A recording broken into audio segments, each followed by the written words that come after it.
If my babies are not safe, you're... Because of events out of our control. As many of you know, Sunday morning about 3 o'clock, somebody threw some bombs inside my house. Normally, I wouldn't get excited over a few bombs, but the ones who threw these not only aimed them in rooms where there was no one, but aimed them in rooms where 3 of my daughters sleep. One daughter 6, one daughter 4, and one daughter 2. And since I am quite certain that those who threw the bombs knew my house well enough to know where everyone was sleeping, I can't quite bring my heart to the point where it can in any way be merciful or from now on compromising toward anyone who can be that low. Especially when I heard on the news today that Joseph, a brother that I found in the garbage can in Detroit in 1952, well, that's where I found him, made the statement that I had bombed my own house. Now, you see, this doesn't surprise me because I know that since many of us left the Muslim movement, its intelligence and its morals have gone bankrupt. Both its intelligence and its morals have gone bankrupt. And now they are using the same tactic that's used by the Ku Klux Klan. When the Klan bombs your church, they say you did it. When they bomb the synagogue, they say the Jews bombed their own synagogue. This is the Klan tactic.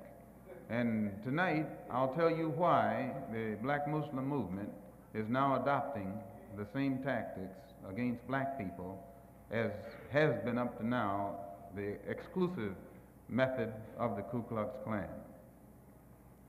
I want to point out, too, that I'm not talking about Muslims just to make white people happy, because I don't believe in letting anyone use me against somebody else. I'm telling you these things because it has reached a point where I feel that black people in this country need to know what's going on. And I'm talking about an organization which I had a hand in building, which I had a hand in organizing. I know its characteristics. I know its potential. I know its behavior pattern. I know what it can do and what it cannot do. And one of the things it can do is bomb your house and try and kill your babies. Before we get into it, I would like to point out also, as many of you know, last Tuesday or last weekend, I was invited to address the first Congress of the Council of African Organizations in London. They had a 4-day Congress from the 5th, 6th, 7th, and 8th, and had invited me there to make the closing address and bring the delegates from the various African organizations that are situated on the European continent up to date in regards to the struggle of the black man in this country in his quest for human rights and human dignity. And in conjunction with that invitation, I had gotten an invitation to visit Paris from the Afro-American community in Paris, which was sponsoring a rally in conjunction with the African community. And I was supposed to go there Tuesday also and address them and let them know the state of development or lack of development of our progress in this country for human rights or toward human rights. As many of you know, when I got to Paris, the man said I couldn't come in. Some man, French man. They gave me no explanation other than to say, we have our orders. They wouldn't let me phone the American embassy, and they tried to imply that the American embassy was behind it, which I told them that I didn't know de Gaulle had become a satellite of Lyndon B. Johnson. I knew that Kennedy had made a satellite out of Khrushchev and Britain and half of these other countries, but I didn't think that France was a satellite of the United States. Well, this made them angry because they like to be independent, you know, or pretend to be independent. But they wouldn't let me in. They wouldn't let me phone the American embassy. And later on, when I got back in London, and by the way, when I got back to London, there was about 20 different delegates. There were delegates from about 20 different African organizations on hand at the airport, and they were going to raise hell if anything had happened other than what should have happened. As it was, I re-entered England with no trouble, and immediately got in telephone contact with the brothers and sisters who were in Paris by telephone. And they pointed out that they had encountered some difficulty, first from the communist trade union workers. Mind you, communist trade union workers had prevented them from renting their hall, and when they went to get another hall, the same communist group had exercised its influence to prevent them from getting that hall. And finally, when they did get a hall, evidently someone was strong enough to exercise influence over the French government. And I might add that while I was in custody of the French, every time I made a request, before they would say yes or no, they telephoned the French Foreign Ministry, so that they were taking their orders from someone as high up in the French Foreign Ministry who did not want me to enter France. And there's a reason for it. I don't blame them. And I told them while I was there that maybe my plane got mixed up, and I was in South Africa, in the wrong country. I told them this couldn't be Paris, it must be Johannesburg. And they got red. And you know how they can get red. One of them was pink.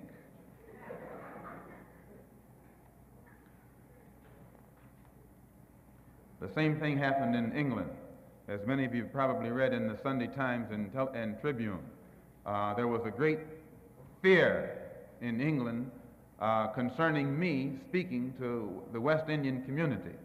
And this is because England has a very serious color problem developing, because so many of our people are migrating there from the British West Indies.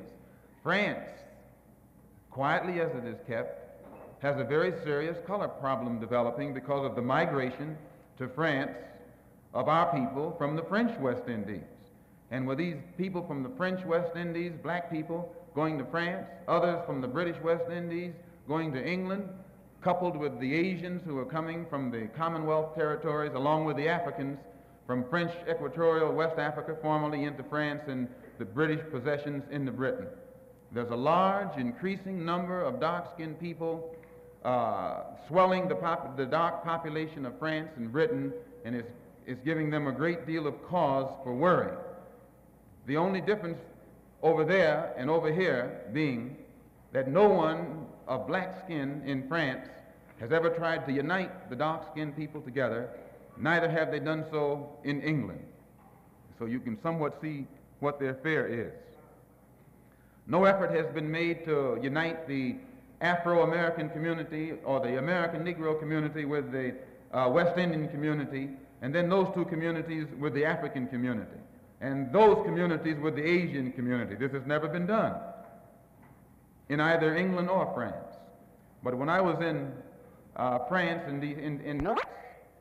to come to Alabama and organize the black people of Alabama and pull the sheet off the Klan ourselves.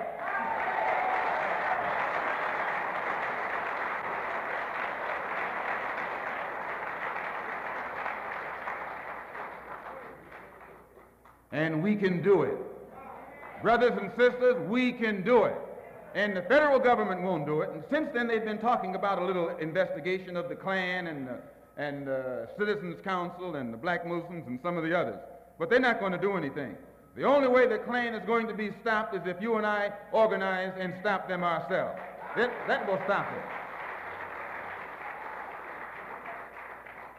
You may say, well, why am I so down on the Klan all of a sudden? And I'm going to tell you why.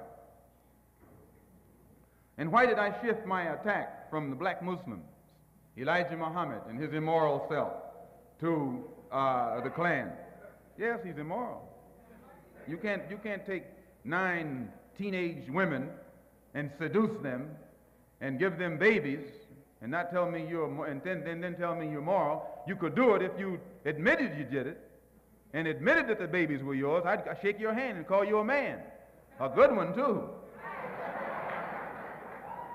But anytime you seduce teenage girls and make them be charged with adultery, make them hide your crime, why, you're not even a man, much less a divine man.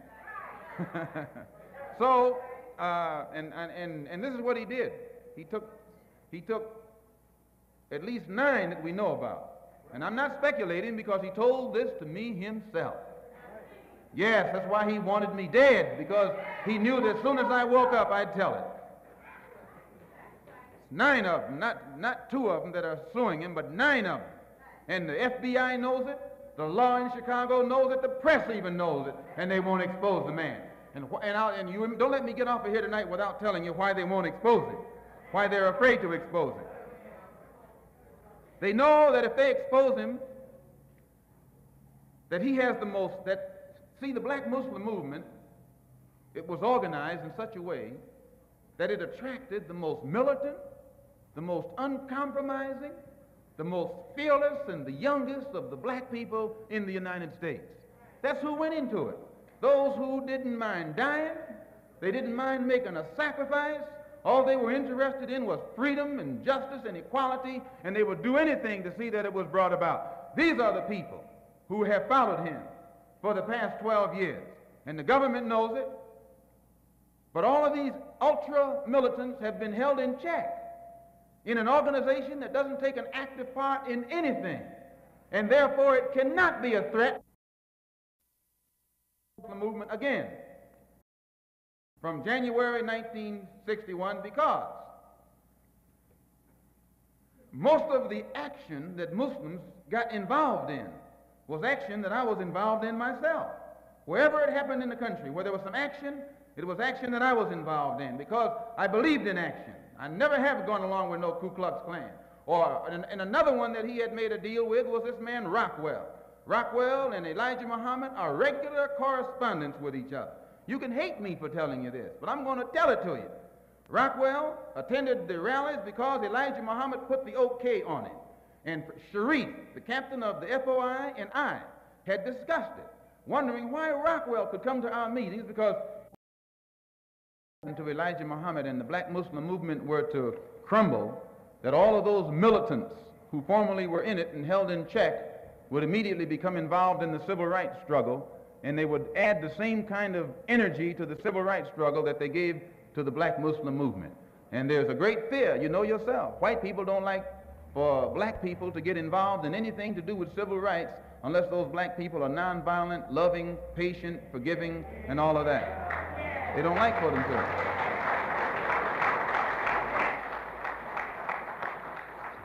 And there has been a conspiracy across the country on the part of many factions of the press to suppress news that would open the eyes of the Muslims who are following Elijah Muhammad. They continue to make him look like he's a prophet somewhere who is getting some messages direct from God and is untouchable and things of that sort. I'm telling you the truth. But they do know that if something were to happen and all these brothers their eyes were to come open, they would be right out here in every one of these civil rights organizations making these Uncle Tom Negro leaders stand up and fight like men instead of running around here non-violently acting like women. So they hope that Elijah Muhammad remains as he is for a long time, because they know that any organization that he heads, it will not do anything in the struggle that the black man is confronted with in this country. Proof of which, look how violent they can get. They were violent, they've been violent from coast to coast. Muslims in the Muslim movement have been involved in cold, calculated violence. And not at one time have they been involved in any violence against the Ku Klux Klan. They're capable, they're qualified, they're equipped, they know how to do it, but they'll never do it only to another brother.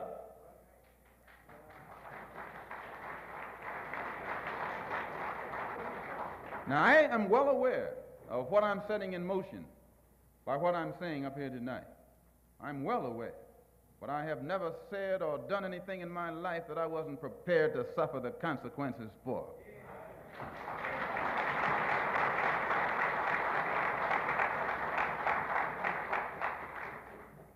Now, what does this have to do with France, and England, and the United States? You and I are living at a time when there's a revolution going on, a worldwide revolution. It goes beyond Mississippi. It goes beyond Alabama. It goes beyond Harlem. There's a worldwide revolution going on, and it's in two phases. Number one, what is it revolting against? The power structure. The American power structure? No. The French power structure? No. The English power structure? No. Then what power structure? An international Western power structure. An international power structure consisting of American interests. But as the African nation got it, we became proud of it. And became proud of it, we began to have something effect with it. But my journey was to Mecca to make myself an authentic Muslim and to bring them there up to date on the problems that our people who are Muslims have. Soon as we established our religious authenticity with the Muslim world, we set up the Organization of Afro-American Unity and took immediate steps to make certain that we would be in direct contact with our African brothers on the African continent. So the first step that has been taken, brothers and sisters, since Garvey died, to actually establish contact between the 22 million black Americans with our brothers and sisters back home was done by two organizations. Done first by the Muslim Mosque, which gave us direct ties with our brothers and sisters in Asia and Africa who are Muslims. And you know we've got to unite with them because there are 700 million Muslims. And we sure need to stop being the minority and become part of the majority.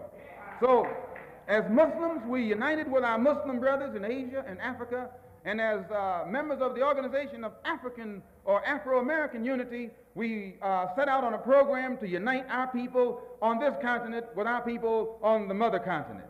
And this frightened many interests in this country. Many people in this country who want to see us the minority and who don't want to see us taking too militant or too uncompromising a stand are absolutely against the successful regrouping or organizing of any faction in this country whose thought and whose thinking pattern is international rather than national, whose thought pattern, whose hopes and aspirations are worldly rather than just within the context of the United States border or the borderline of the United States. So this has been the purpose of the OAAU and also the Muslim Mosque, to give us direct links, direct contacts, direct communication and cooperation with our brothers and sisters all over the earth. And once we are successful in uniting ourselves with our people all over the world, it puts us in a position where we no longer are a minority who can be abused and walked upon. We become a part of the majority. And then if this man over here plays too rough, we got some brothers who can play as rough as he.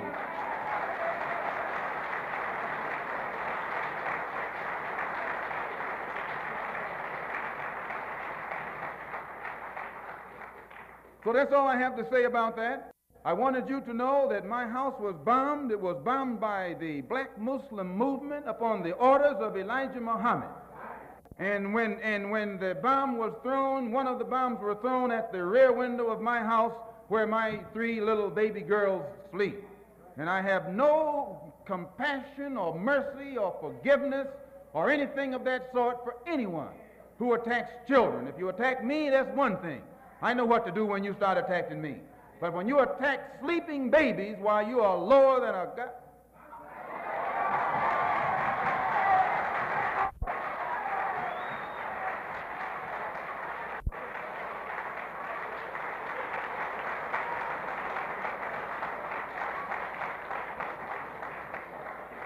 The only thing that I regret in all of this is that 2 black groups have to fight and kill each other off. Elijah Muhammad could stop the whole thing tomorrow just by raising his hand. Really, he could. He could stop the whole thing by raising his hand. But he won't. He doesn't love black people. He doesn't even love his own followers. Proof of which they're killing each other. They killed one in the Bronx. They shot another one in the Bronx. They tried to get 6 of us Sunday morning, and the pattern has developed across the country. The man has gone insane, absolutely out of his mind. Besides, you can't be 70 years old and surround yourself by a handful of 16, 17, 18-year-old girls and keep your right mind. You can't do it.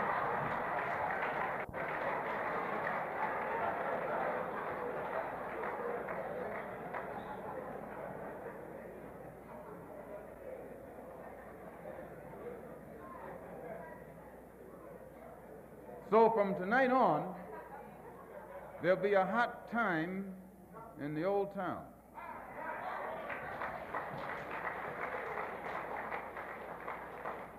With regret, with great regret.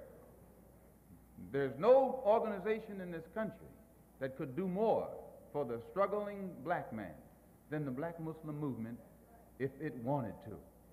But it has gotten into the possession of a man who's become senile in his old age and perhaps doesn't realize it. And then he has surrounded himself by his children who are now in power and want nothing but luxury and security and comfort and will do anything to safeguard their own interests.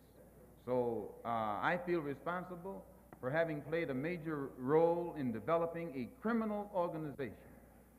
It was not a criminal organization at the outstart. It was an organization that had the power, the spiritual power, to reform the criminal. And this is what you have to understand. As long as that strong spiritual power was in the movement, it gave the moral strength to the believer that would enable him to rise above all his negative tendencies. I know, because I went into the movement with more negative tendencies for the betterment of the community by any means necessary. And since tonight we had to get into this old nasty negative subject, we didn't want to bring up our program. We're going to have... You mentioned conspiracy between the black Muslims and the right wing in this country. Could you elaborate on that? I mentioned the conspiracy between the Muslims and the right wing in this country. I know for a fact that there is a conspiracy between the Muslims and the Lincoln Rockwell Nazi and also the Ku Klux Klan. There is a conspiracy. Describe this conspiracy. Well, the Ku Klux Klan made a deal, or were trying to make a deal with Elijah Muhammad in 1960 in the home of Jeremiah X, the minister in Atlanta at that time, who is present as the minister in Philadelphia. They were trying to make a deal with him to make available to Elijah Muhammad a county, a size tract of land in Georgia or South Carolina, where Elijah Muhammad could then induce Negroes to migrate and make it appear that his program of a segregated state or separated state was feasible. And to what extent these negotiations finally developed, I do not know, because I was not involved in them beyond the period of December 1960. But I do know that after that, Jeremiah, who was the minister throughout the South, could roam the entire South and the Klan not bother him in any way, shape, or form, nor would they bother any of the black Muslims from then on, nor would the black Muslims bother the Klan. Are you inferring then that because of this conspiracy, the attempt was made upon your life? The attempt could have been made upon my life. Ask that again. Are you inferring that because of this conspiracy, the attempt was made on your life? Not necessarily that conspiracy. The attempt was made upon my life because I speak my mind and I know too much, and they know that I will speak it whether they like it or not.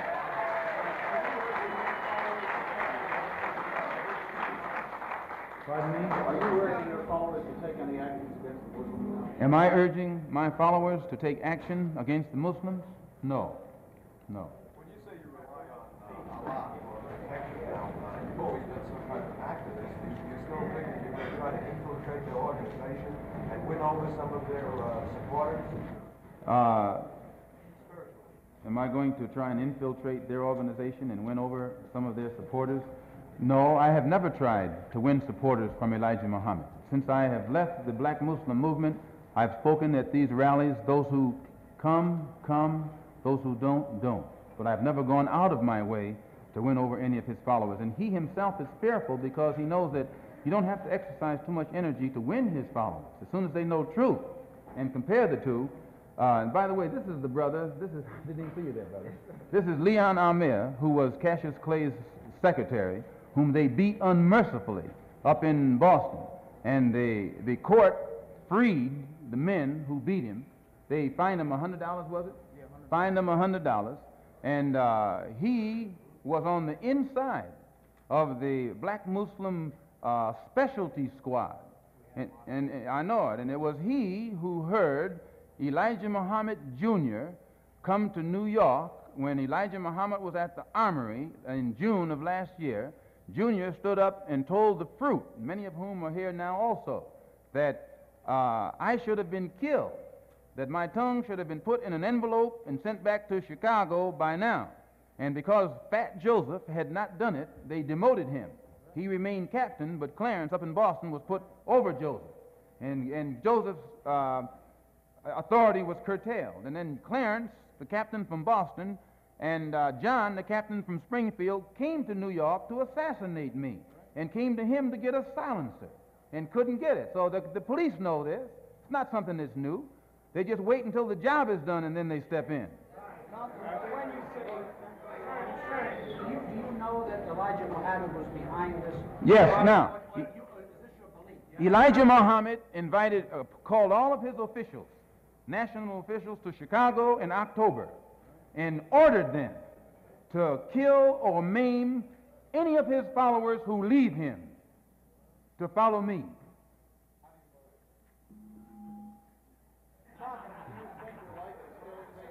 Well, when you say, how do I know, many of the brothers who were in at that time are out now. And if this ever come into the court, there are plenty of witnesses who can stand up and testify to it. Pardon? Pardon?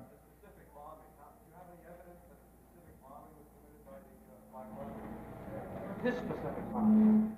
Do you have any? I'd rather not say at this time. When you say you know too much, what do you mean?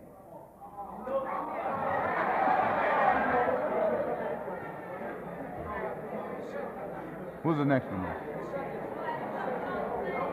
Give them 2 more minutes.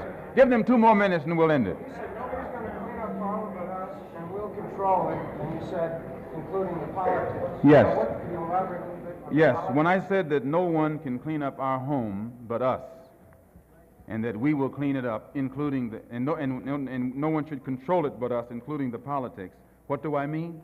I mean exactly that. That the black people. You're thinking of who? Powell? Powell's one of us.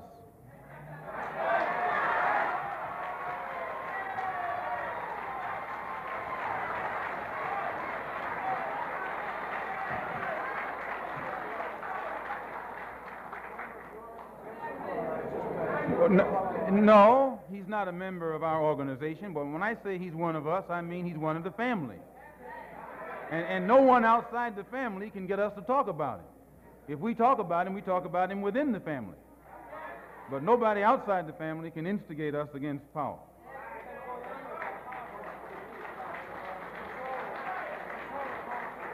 Yes, by controlling it politically, I mean that the politics of the community of Harlem should be controlled by those of us who live in Harlem, not by somebody sitting down in Gracie Mansion.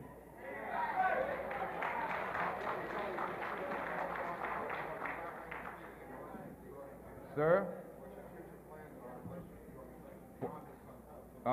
No, but the Organization of Afro-American Unity intends to get involved in every kind of action that's going on in New York City. We don't intend to let anybody downtown influence us in any way, shape, or form.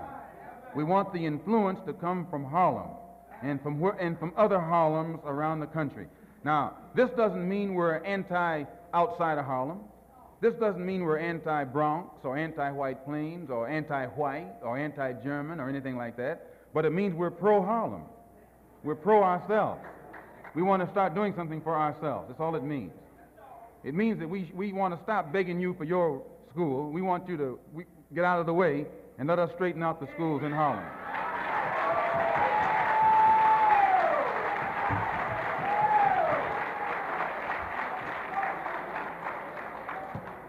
Yes, sir. I'd like to clarify this quote here.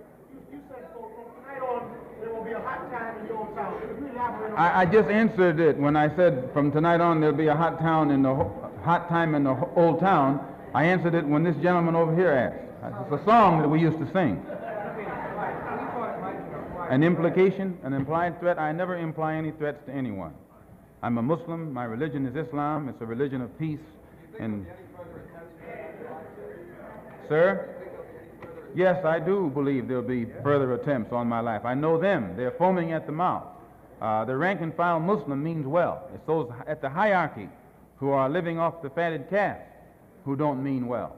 And this coming Sunday at 2 o'clock, as I say, our program will be unfolded. Elijah Muhammad knows he has done some good things, and he has done some bad things. He knows that if he had wanted to, he could have united our people with the Muslim world just by teaching the right religion of Islam. He could have done so. The entire Muslim world would have accepted him. As it is now, the Muslim world has rejected him. He can never go into the Muslim world saying that he's a prophet or that Allah came over here in the flesh. They would cut his head off if he said that over there. I mean, he knows this. None of his followers can go over there without denouncing him. It's impossible for them to go to Mecca or any other place unless they ascribe to Islam as it is ascribed to over there. So he was in a position to unite us with the Muslim world, those of us who are Muslims. He was also in a position to unite us with Africa. But you cannot read anything that Elijah Muhammad has ever written that's pro-African. I defy you to find one word in his direct writing that's pro-African. You can't find it.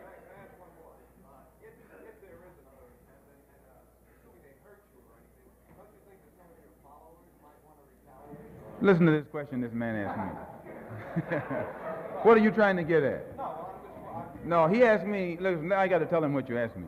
He asked me, don't I think if I got hurt, you know, wouldn't some of my followers retaliate? What are you trying to say? Or what are you trying to get me to say?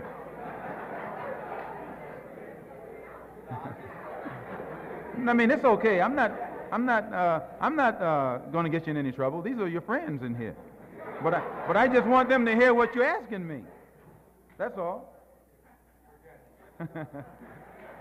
I just want them to hear what you're asking me. You wouldn't get no trouble in here, would he? No. Yes, sir. Last question.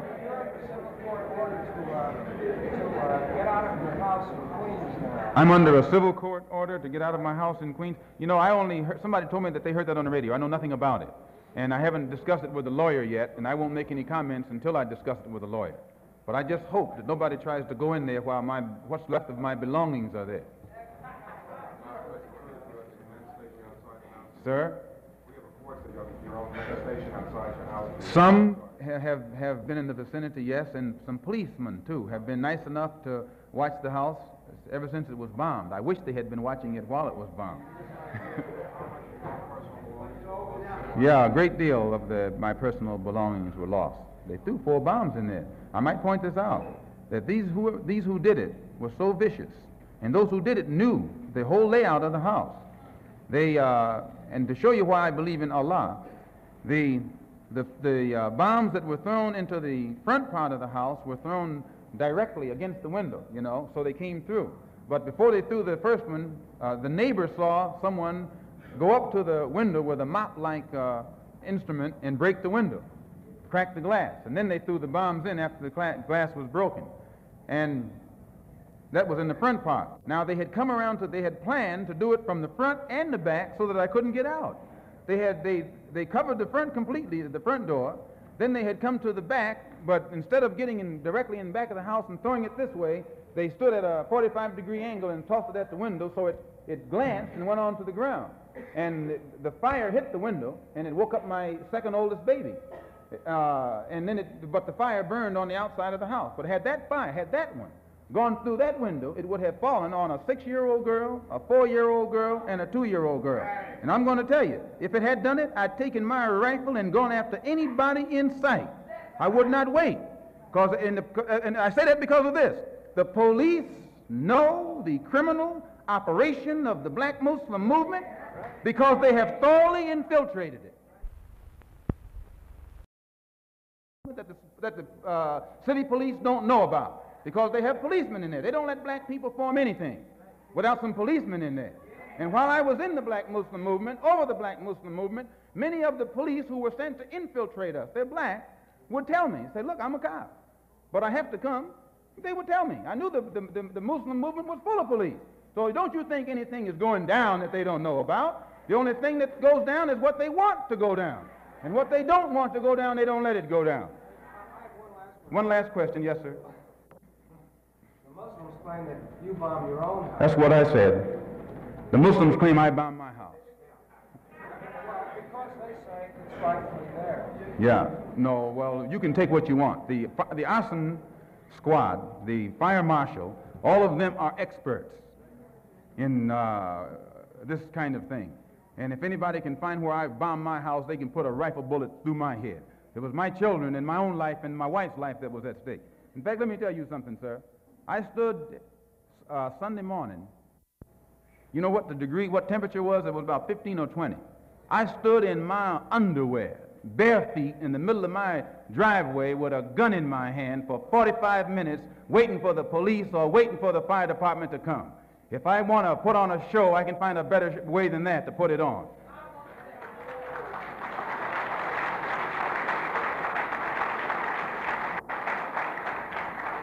That's all.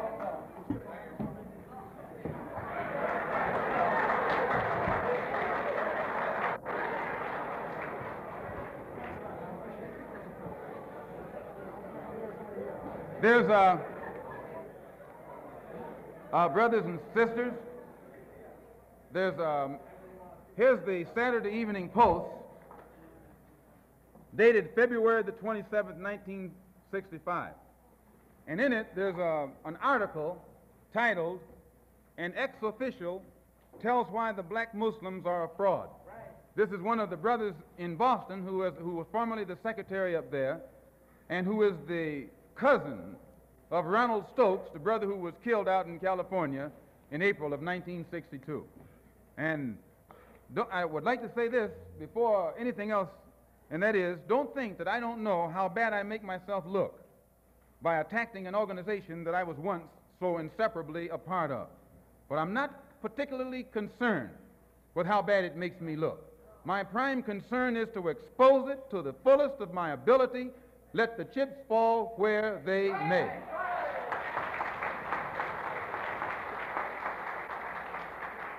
And if the black Muslim movement says that I'm wrong in what I say, then I say, since they are so well qualified and equipped, let them attack the Klan.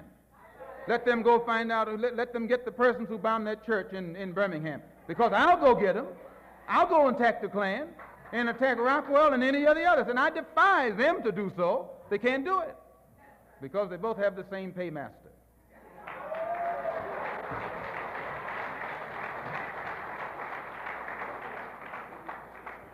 So now our question period. And you have to stand up because I can't see beyond this man's light. He could have jumped out of if he just wanted to jump out the window.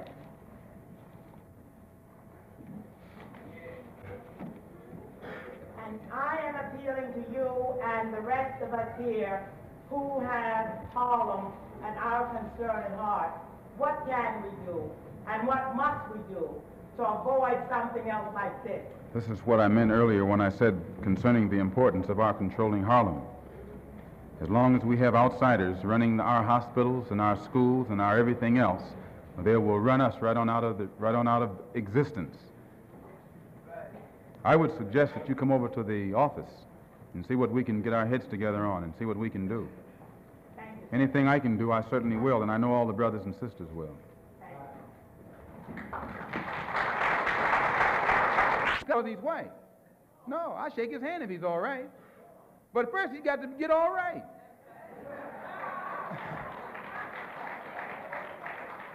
The standard of judgment from a Muslim is behavior